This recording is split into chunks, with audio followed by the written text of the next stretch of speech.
got a lovely pumpkin. It's not giant, this is the size of my hand. I mean, it's not small either.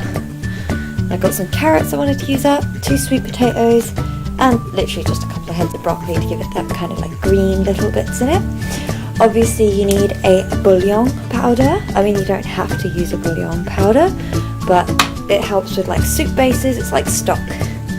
Then here I've got coconut milk. Well, I say coconut milk, but it's coconut cream. So I've got to use like the creamy section on the top and not use the coconut water because I find it gives it a nice texture.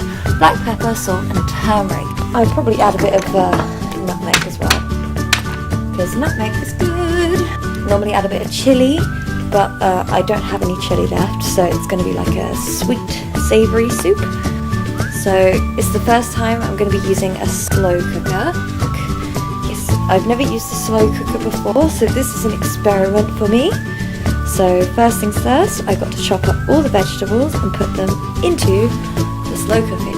So this is everything chopped up so far. I've got the carrots and the sweet potatoes, which look very similar in here.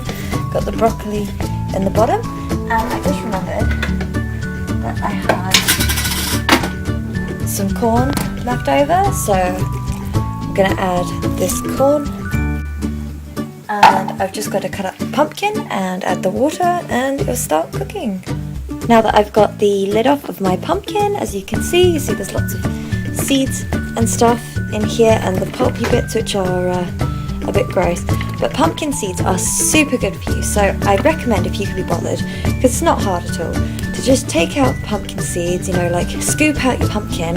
What I'm going to do is I'm going to cut it, break it open, like by ripping it open, cutting out all the pulp and the seeds, putting them into a bowl and then washing them to separate the pulp from the seeds. What you can do with that is you can roast them in the oven with like some seasonings, a bit of oil, and that gives you some nice crispy pumpkin seeds, because obviously you can't eat these like this, they're rock hard, so you need to give them a cook, and they're full of protein and they're super delicious.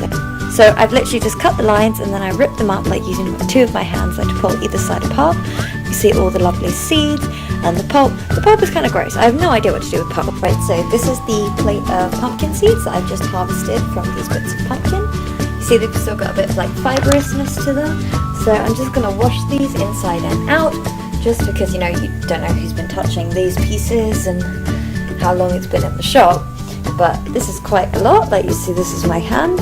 I mean, that much pumpkin seed in a shop would cost you probably like, I don't know, £7-10, something like that. And you know, this whole pumpkin cost me £1. You know, for the big pumpkin, you just got to do all the stuff yourself.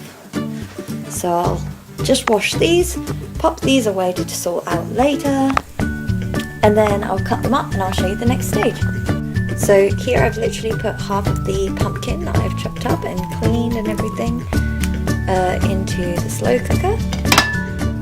And now I need to add a bit more water to make it level to the top, and the bouillon and spices, and then I'll just turn it on and supposedly leave it. Well, that's what they tell you to do. So yeah, last time I used a whole pumpkin, but it made a bit too much soup, and this is going to make a lot of soup as well. But I thought I'd save the rest and make some pumpkin puree, maybe make some of those like Harry Potter, like puff pastries, pumpkin pastries, yeah, something like that. But yes, I will inform you when the herbs and water is going in.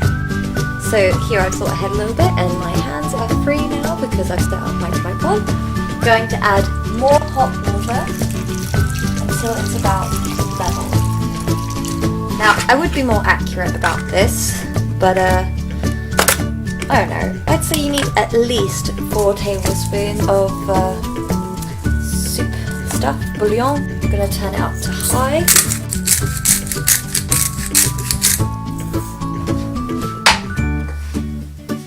So that was freshly cracked salt. Here is some black pepper. Now what actually inspired me to make pumpkin soups in the first place was actually a book I used to read when I was in primary school. It was just called Pumpkin Soup, and it had a cat, a duck, and I think a fox or something? No, a cat, a duck and an owl. And they all like played their part to make the soup. Like they all brought a certain piece of it to the table. And And yeah, it inspired me, and I thought, well, clearly it's quite good, and it actually really is, and it's all super good for you. I mean, chucking in like the other vegetables is optional. I do recommend potato at the least, because potato is like important. Right, I guess I'll just add a little bit of chicken seasoning just because I like the way it tastes. Obviously it is vegan. It is just like herbs and spices that you would put on chicken. I actually use this for my tofu, for when I make tofu nuggets, which I guess I'll add in a video at some point.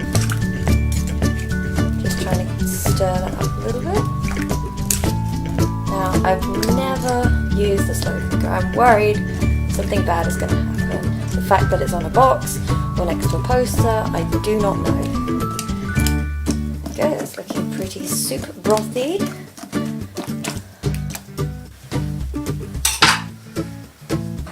Obviously, I still have my coconut milk to add, but I'm going to add that later when it's softened up a bit so that I don't overcook the milk. There's the lid. I'm going to move this forwards a little bit away from the post-it, because you never know. You never know. Well, there it is. It's on high, it's in the cooker, it's already steaming, but I did actually put boiling water in to speed up the process a little bit. I don't even know if it'll be done today. I mean, I was watching things that said let slow cookers take hours and hours, like, you know, a whole day or something. But we'll have to see. It's an experiment in the making. So yes, I'll see you in a few hours. Right, so now it's been about 2.5 hours. It's looking a lot more soupy. It's all like mushy uppy now. Just go in with a knife and mush it up. Reading online, apparently it needs like a minimum of 5 hours. So it's been 2.5, so it's another 2.5 hours. But I might just put it on like low, keep it running till the morning, and like have soup for breakfast. I don't know. Right, so the soup has now been cooking for 12 hours. As you can see, it's still kind of watery and everything, but it's all cooked nicely.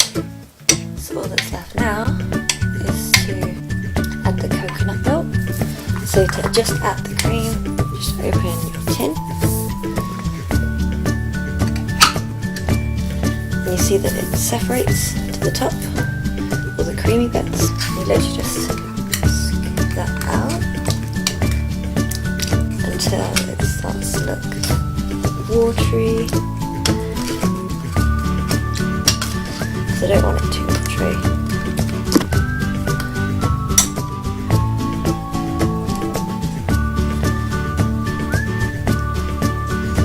Because it's so chunky still, to get the masher.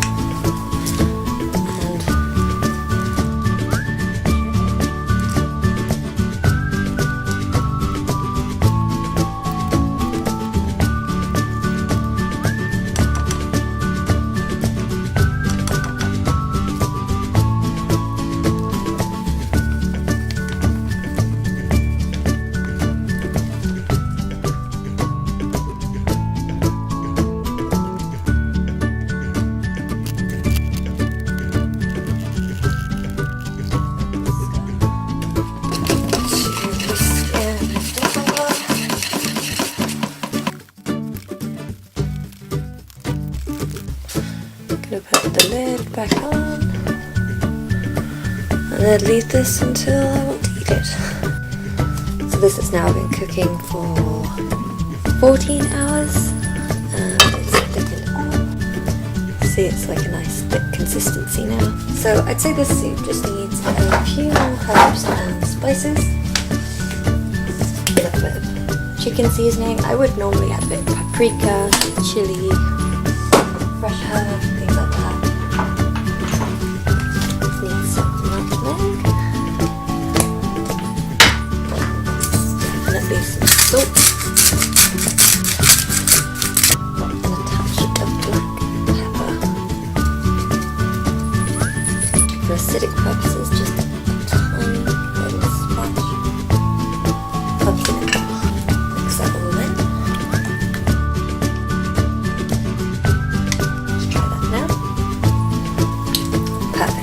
Now it is time to serve up the soup. So here is the finished product of soup.